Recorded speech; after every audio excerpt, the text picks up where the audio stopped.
देश में 1975 में लागू होने वाले आपातकाल का मुद्दा इन दिनों काफी छाया हुआ है। एक ऐसे वक्त में जब विपक्ष संविधान को खतरा बताकर उसे बचाने की बात कर रहा है। इस बीच बीजेपी ने आपातकाल का मुद्दा उठाकर पिछले 3-4 दिन में विपक्ष खासकर कांग्रेस पर जमकर हमला बोला है। 26 जून को लोकसभा स्पीकर चुने जाने के बाद ओम बिरला ने भी इस मुद्दे को सदन में उठाया। अब 27 जून को राष्ट्रपति द्रौपदी मुर्मू ने भी आपातकाल को लेकर बड़ा बयान दिया है। उन्होंने आपातकाल को संविधान पर सीधे हमले का सबसे बड़ा और काला अध्याय बताया है। 25 जून 1975 को लागू हुआ आपातकाल संविधान पर सीधे हमले का सबसे बड़ा और काला अध्याय था। भारत की नई पीढ़ी इस बात को कभी नहीं भूलेगी कि भारत के संविधान को पूरी तरह नकार दिया गया था। संविधान के लीरे लीरा उड़ा दिए गए थे। ये सदन 1975 में देश में आपातकाल इमरजेंसी लगाने के निर्णय की कड़े शब्दों में निंदा करता है। सवाल ये है कि आज जो इमरजेंसी लागू है इसका क्या होगा? इस देश में 10 साल से इमरजेंसी लगी है, वो निकालो। पीछे मुड़ के कितना देखें, हम पास्ट को कितना देखें, भविष्य हमारे सामने क्या है। चलिए पहले इस बारे में राष्ट्रपति का पूरा बयान सुन लीजिए, फिर आपको आपातकाल को लेकर विपक्ष के बयान भी सुनवाएंगे। आने वाला कुछ महीने में भारत एक गणतंत्र के रूप में 75वें वर्ष पूरी करने जा रहे हैं। भारत का संविधान बीते दशकों में हर कसौटी पर खरा उतरा है। जो संविधान बन रहा था तो भी दुनिया में ऐसे ताकतें थे जो भारत के असफल होने की कामना कर रही थी। देश में संविधान लागू होने के बाद भी संविधान पर अनेक बार हमले हुए हैं। आज 27 जून है। 25 जून 1975 को लागू हुआ आपातकाल संविधान पर सीधे हमले का सबसे बड़ा और काला अध्याय था।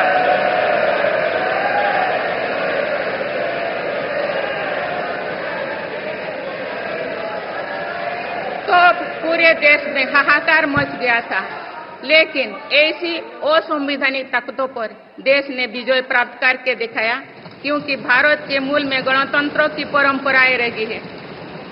मेरी सरकार भी भारत के संविधान को सिर्फ राजकाज का माध्यम भर नहीं मानती, बल्कि हमारा संविधान जन चेतना का हिस्सा हो, इसके लिए हम प्रयास कर रहे हैं। उधर आपातकाल के मामले पर विपक्ष के इस तरह के बयान सामने आए हैं। सवाल ये है कि आज जो इमरजेंसी लागू है इसका क्या होगा? वो तो संविधान के अंतर्गत थी, उस पर तो खेद व्यक्त कर दिया गया, बात खत्म हो गई। 49 साल पहले हुआ था। आज जो अघोषित इमरजेंसी, मोदी जी इस पे तो कुछ बोलो। समाजवादी नेता और समाजवादी उस समय के जितने जनता पार्टी या तमाम नेताओं ने भी उस समय को देखा, लेकिन हम पीछे मुड़ के कितना देखें, हम पास्ट को कितना देखें, भविष्य हमारे सामने क्या है। 50 साल के बाद भी ये इमरजेंसी की बात करते हो, कोई मुद्दा नहीं है। इस देश में 10 साल से इमरजेंसी लगी है, वो निकालो। हाल ही में पीएम मोदी ने आपातकाल पर यह बयान दिया था।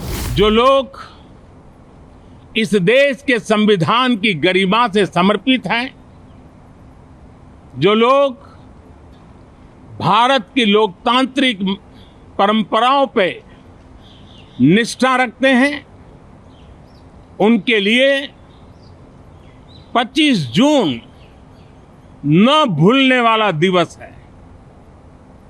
कल 25 जून को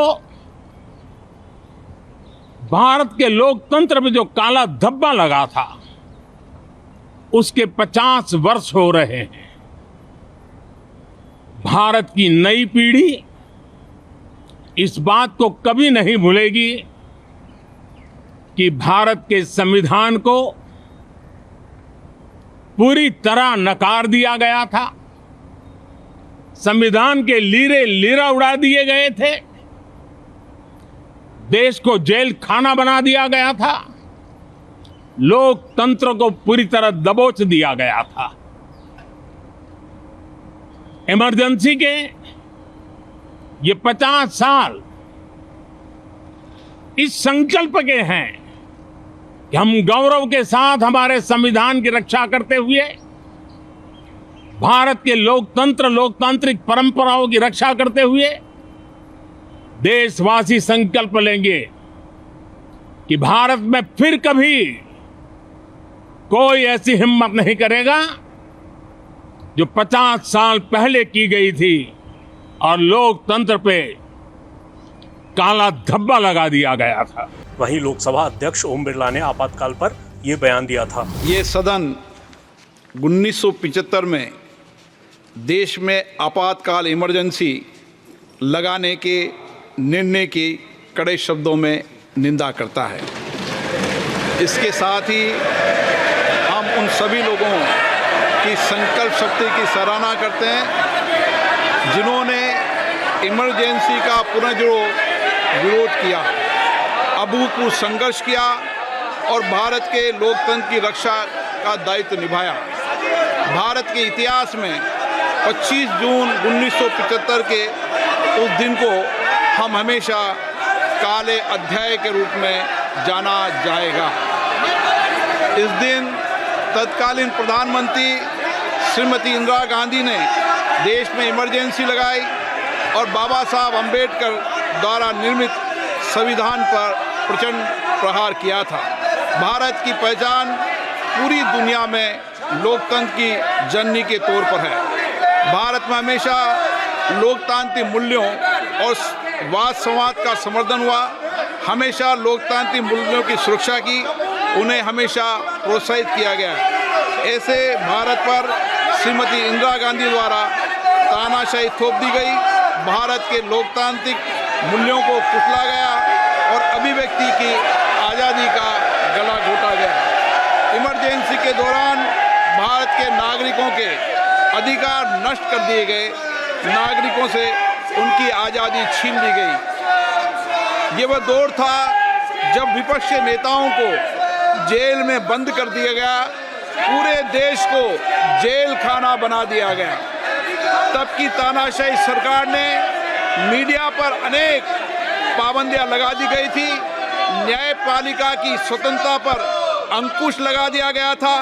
इमरजेंसी का वह समय हमारे देश के इतिहास में अन्याय काल का एक काला खंड था। आपातकाल इमरजेंसी लगाने के बाद उस समय कांग्रेस सरकार ने कई ऐसे निर्णय किए जिन्होंने हमारे संविधान की भावनाओं को कुचलने का काम किया। क्रूर और निर्दयी maintenance of internal secretary act Misa में बदलाव करके कांग्रेस पार्टी ये सुनिश्चित किया कि हमारी अदालतें मीसा के तहत गिरफ्तार लोगों को न्याय नहीं दे पाए। मीडिया को सच लिखने से रोकने के लिए parliament president production of publication repeal act, press council repeal act और prevention of publication of objectional matter act लाए गए। इस काले खंड में संविधान में 38वां, 89वां, 40वां, 41वां, 42वां संविधान संशोधन किया गया।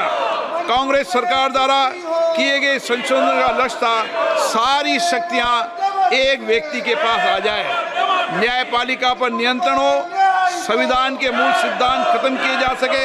ऐसा करके नागरिकों के अधिकारों का दमन किया गया और लोकतंत्र के सिद्धांतों पर आघात किया। इतना ही नहीं, तत्कालीन प्रधानमंत्री श्री इंदिरा गांधी ने कमिटेड ब्यूरोक्रेसी और कमिटेड जुडिशरी की बात कही, जो उनकी लोकतंत्र विरोधी रवैये का एक उदाहरण है। इमरजेंसी अपने साथ ही ऐसे असामाजिक और तानाशाही की भावना से भयंकर चुनौतियों को लेकर आई, जिसने गरीबी, दलित और वंचितों को तबाह कर दिया। इमरजेंसी के दौरान लोगों को कांग्रेस सरकार द्वारा जबरन थोपी गई अनिवार्य नसबंदी का, शहरों में अतिक्रमण हटाने के नाम पर मनमानी का और सरकार की कुनीतियों का प्रहार झेलना पड़ा। ये सदन उन सभी लोगों के प्रति संवेदना जताना चाहता है। 1975 से 1970 कालाखंड अपने आप में एक ऐसा कालाखंड है जो हमें संविधान के सिद्धांतों, संघीय ढांचे और न्यायिक स्वतंत्रता के महत्व को याद दिलाता है। ये कालखंड हमें याद दिलाता है कैसे उस समय हम सभी पर हमला किया गया, क्योंकि जिनकी रक्षा आवश्यक है।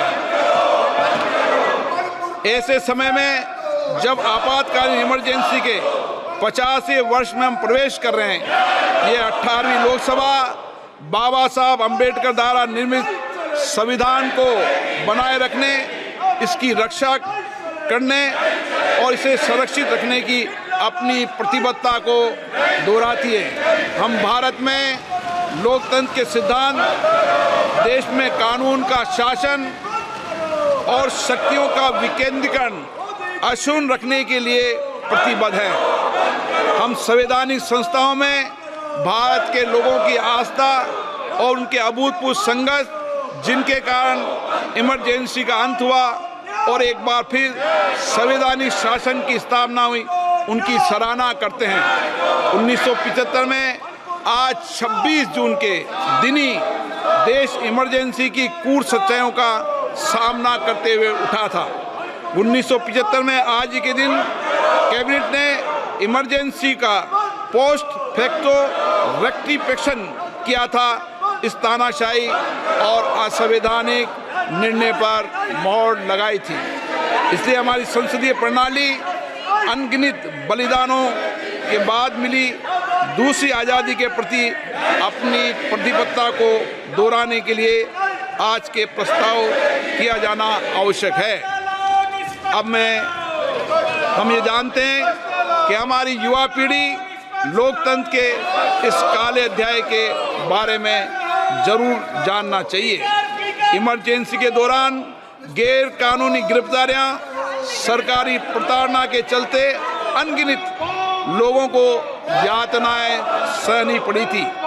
उनके परिवार उनको असमित कष्ट उठाना पड़ा था। इमरजेंसी ने भारत के कितने नागरिकों का जीवन तबाह कर दिया था, कितने लोगों की मृत्यु हो गई थी। इमरजेंसी के इस काले खंड में कांग्रेस की तानाशाह सरकार के हाथों अपनी जान गंवाने वाले भारत के ऐसे कर्तव्यनिष्ठ और देश में प्रेम करने वाले नागरिकों की स्मृति में हम सब 2 मिनट का मौन रखते हैं। ओम बिरला के बयान के बाद कांग्रेस नेता केसी वेणुगोपाल ने बिरला को लेटर लिखकर आपत्ति दर्ज कराई। उन्होंने कहा, लोकसभा अध्यक्ष की ओर से इस तरह का राजनीतिक संदर्भ देना संसद के इतिहास में अभूतपूर्व है। इसके अलावा वेणुगोपाल ने कहा, मैं कांग्रेस की ओर से संसदीय परंपराओं के इस उपहास पर अपनी गहरी चिंता और पीड़ा व्यक्त करता हूं।